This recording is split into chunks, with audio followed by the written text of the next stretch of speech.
चलिए अब शुरू करते हैं सुपरफास्ट खबरों का सिलसिला। पीएम नरेंद्र मोदी आज कर्नाटक के कलबुर्गी और तमिलनाडु के कांचीपुरम के दौरे पर रहेंगे। इस दौरान वो कई महत्वपूर्ण योजनाओं का शिलान्यास और उद्घाटन करेंगे। आम चुनाव की तारीखों की घोषणा से पहले ये उनका अंतिम कर्नाटक और तमिलनाडु दौरा है। कर्नाटक के कलबुर्गी दौरे के दौरान प्रधानमंत्री राज्य की जनता को लाभ पहुंचाने के लिए ऊर्जा, स्वास्थ्य और शिक्षा जैसे क्षेत्रों की विकास परियोजनाओं का शुभारंभ करेंगे। साथ ही पीएम यहां ESIC hospital and medical college Bengaluru राष्ट्र को समर्पित करेंगे। तमिलनाडु के कांचीपुरम में प्रधानमंत्री सड़क, रेलवे और ऊर्जा क्षेत्र की कई महत्वपूर्ण परियोजनाओं का उद्घाटन करेंगे। पीएम तमिलनाडु के कांचीपुरम में 5010 करोड़ की 5 राजमार्ग परियोजनाओं की आधारशिला भी रखेंगे और कुछ का उद्घाटन करेंगे। कांग्रेस अध्यक्ष राहुल गांधी आज G20 देशों और पड़ोसी देशों के राजनयिकों के साथ लंच करेंगे। इस दौरान वो तमाम मुद्दों पर इन राजनयिकों के साथ चर्चा भी करेंगे।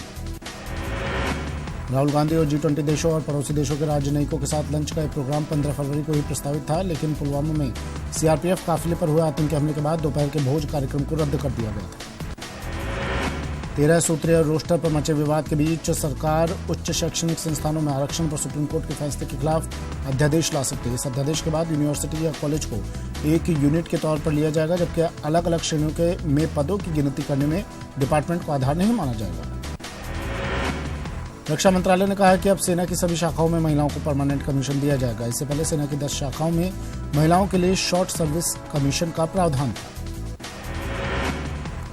राफेल मामले में दाखिल पुनर्विचार याचिकाओं पर सुप्रीम कोर्ट आज सुनवाई करेगा। तय प्रक्रिया के मुताबिक मामले में पहले फैसला दे चुके 3 जज चीफ जस्टिस रंजन गोगोई, संजय किशन कौल और KM जोसेफ ही मामला सुनेंगे।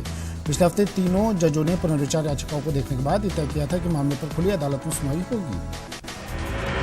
सुप्रीम कोर्ट आज अयोध्या विवाद का हल बातचीत के जरिए निकालने के लिए मध्यस्थ की नियुक्ति कर सकता है। कोर्ट ने पिछले हफ्ते इसके संकेत दिए थे। कोर्ट ने कहा था कि मुख्य मामले की अगली सुनवाई में करीब 8 हफ्ते का वक्त है। बेहतर होगा इस समय का इस्तेमाल सभी पक्ष बातचीत के जरिए किसी हल तक पहुंचने के लिए करें। पाकिस्तान ने दिखावे के लिए जैश सरगना मसूद अजहर के 2 भाई समेत 44 आतंकियों को हिरासत में ले लिया था। इसके साथ ही पाकिस्तान ने जमात उद दावा और फलाह इंसानियत फाउंडेशन पर बैन लगा दिया है। पाकिस्तान की इस कार्रवाई पर सवाल उठ रहे हैं, क्योंकि जिस जमात उद दावा पर वो प्रतिबंध लगाने की बात कर रहा है, उस जमात उद दावा को उसने एक दिन पहले ही 4 मार्च को वॉच लिस्ट में रखा था और एक दिन के भीतर ही उसे बैन कर दिया। मुंबई हमले के गुनहगार आतंकी हाफिज सईद के इन दोनों संगठनों पर से कुछ दिन पहले ही बैन हटाया गया था। इंडियन जेट फाइटर पर अमेरिकी F-16 से पाकिस्तान ने जो हमला किया था, उसे लेकर NSA अजीत डोभाल ने अमेरिका के राष्ट्रीय सुरक्षा सलाहकार जॉन बोल्टन से बात किया और उन्हें पाकिस्तान की ओर से F-16 फाइटर प्लेन का इस्तेमाल करने के सबूत भी सौंपे।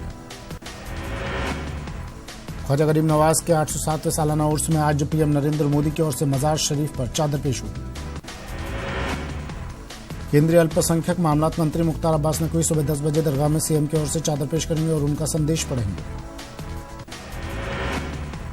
हाईकोर्ट में आज आसाराम की सजा स्थगन याचिका पर सुनवाई होगी। SC/ST कोर्ट ने आसाराम को उम्र कैद की सजा सुनाई है। प्रदेश के अंतर्राष्ट्रीय सीमा पर तैनात जवानों को हौसला अफजाई करने के लिए सीएम अशोक गहलोत 2 दिनों के सीमावर्ती 4 जिलों के दौरे पर रहेंगे। बाड़मेर, जैसलमेर, बीकानेर और श्रीगंगानगर के दौरे के दौरान सीएम BSF की चौकियों पर तैनात अफसरों और जवानों से मिलेंगे।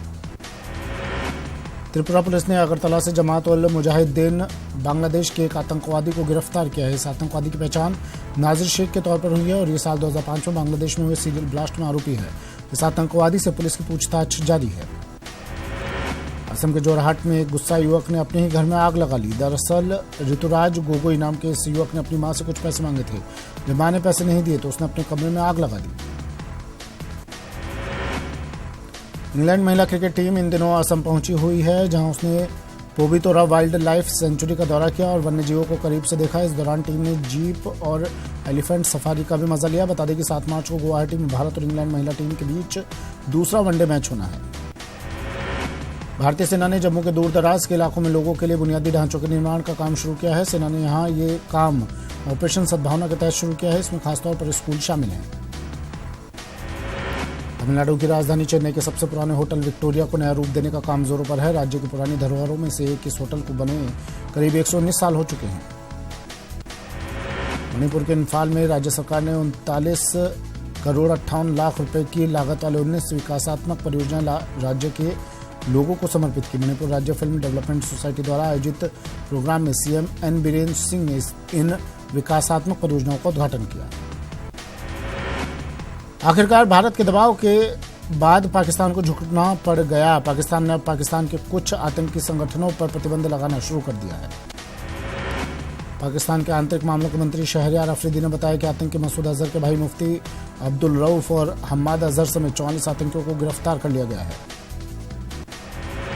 छत्तीसगढ़ के रायपुर के सेजबहार में आईआईटी गर्ल्स हॉस्टल में भीषण आग लग गई। आग हॉस्टल की 2 बिल्डिंग में लगी, जिससे हॉस्टल में अफरा तफरी मच गई। फौरन हॉस्टल में मौजूद 200 से ज्यादा छात्रों को वहां से निकाला गया और काफी मशक्कत के बाद आग पर काबू पाया गया।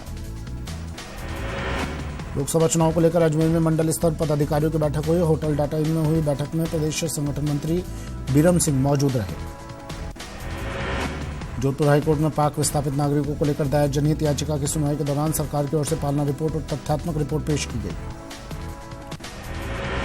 करौली में प्रधानमंत्री श्रम योगी मानधन योजना का शुभारंभ हुआ। राजकीय कन्या महाविद्यालय सभागार में आयोजित कार्यक्रम में 11 असंगठित क्षेत्र के कामगारों को पंजीयन कार्ड सौंपे गए। बीकानेर में प्रधानमंत्री श्रम योगी मानधन पेंशन योजना का लोकार्पण हुआ। इस दौरान केंद्रीय मंत्री अर्जुन राम ने कहा कि इस योजना से हर महीने मजदूरों को पेंशन देने की महत्वाकांक्षी योजना है।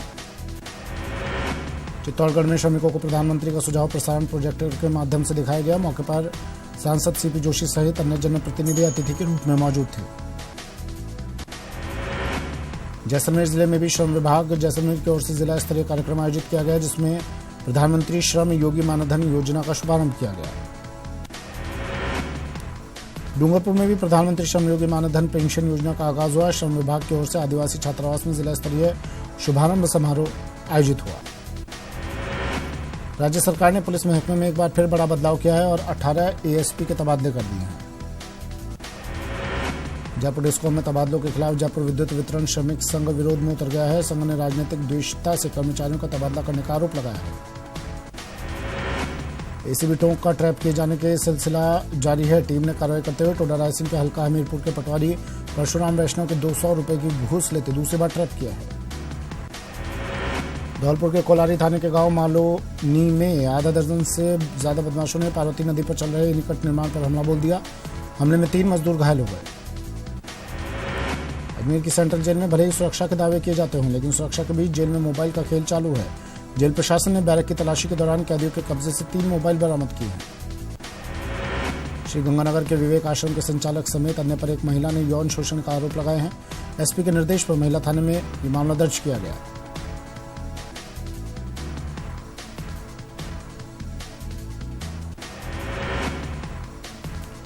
धौलपुर में अधिशासी अभियंता जल संसाधन के कार्यालय को चोरों ने निशाना बनाते हुए 3 कंप्यूटर सहित दस्तावेजों पर हाथ साफ कर दिया।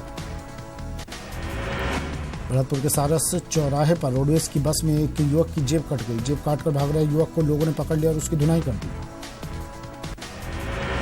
सीकर के खंडेला इलाके में एक नाबालिग छात्रा से दुष्कर्म का मामला सामने आया। पीड़िता की बहन 2 युवकों पर दुष्कर्म का आरोप लगाया है। कोटा के भीमगंज मंडी पुलिस की स्पेशल टीम ने मंगलवार को बड़ी कार्रवाई करते हुए 2 गांजा तस्करों को गिरफ्तार किया और उनके पास से 15 किलो अवैध गांजा भी बरामद किया। श्रीगंगानगर में दिल्ली सानाली सराय रोहिला गाड़ी में मंगलवार को एक सैनिक का शव मिलने से रेलवे स्टेशन पर सनसनी फैल गई।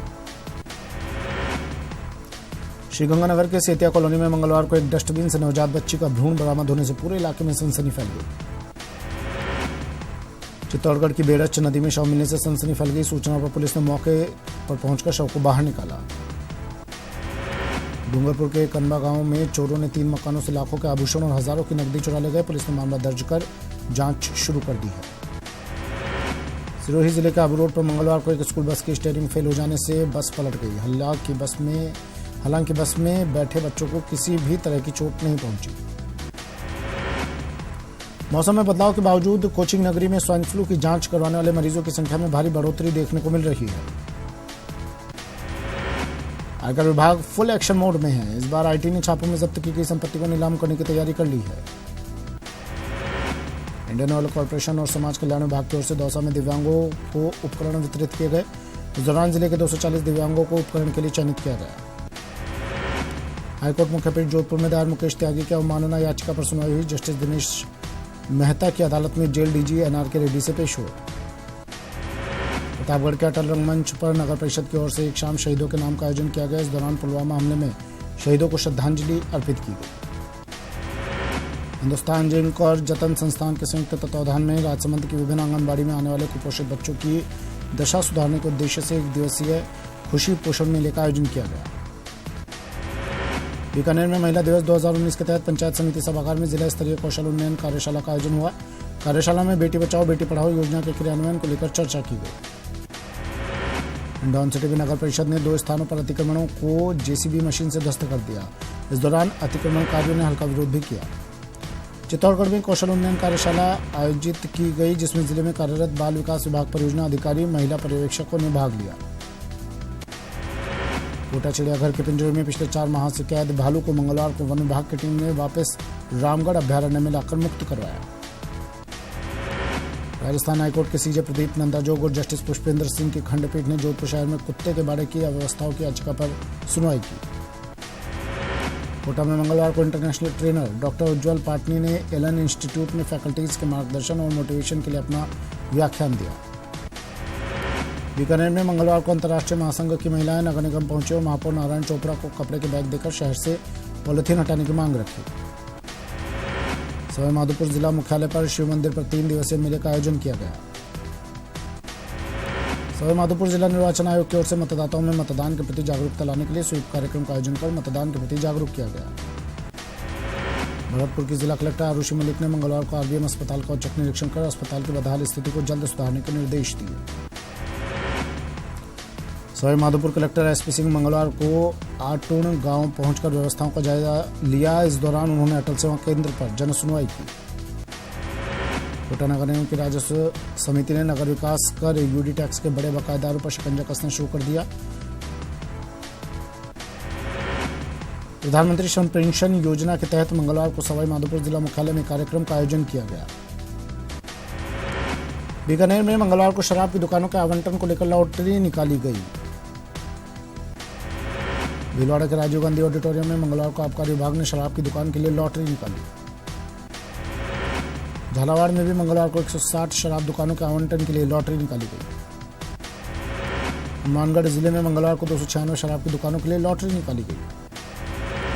धौलपुर में शराब की दुकानों की लॉटरी के लिए मंगलवार सुबह 11 बजे से शुरू हुई प्रक्रिया शाम तक चली। राजसमंद में आबकारी विभाग ने 181 शराब की दुकानों की लॉटरी निकाली। 12 में आबकारी विभाग की ओर से जिला परिषद सभागार में मंगलवार को शराब की 139 दुकानों की लॉटरी निकाली गई। उदयपुर में मंगलवार को आबकारी विभाग की ओर से देशी और अंग्रेजी शराब दुकानों के आवंटन की लॉटरी निकाली जा रही है। चित्तौड़गढ़ में शराब की दुकानों के आवंटन के लिए लॉटरी निकाली गई। दुकानों के आवेदन से विभाग को 33 करोड़ 52 लाख की राजस्व आय हुई। भरतपुर में शराब की दुकानों की लॉटरी निकाली गई। लॉटरी में भारी भीड़ को देखते हुए लॉटरी स्थल पर पुलिस के पुख्ता इंतजाम किए गए। अलवर में आबकारी विभाग में राजस्व वसूली के मामले में प्रदेश में प्रथम स्थान पर आता रहा है।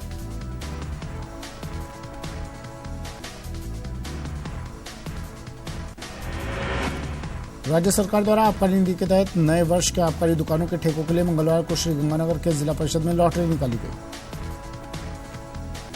चलिए फिलहाल इतना ही, दीजिए इजाजत, नमस्कार।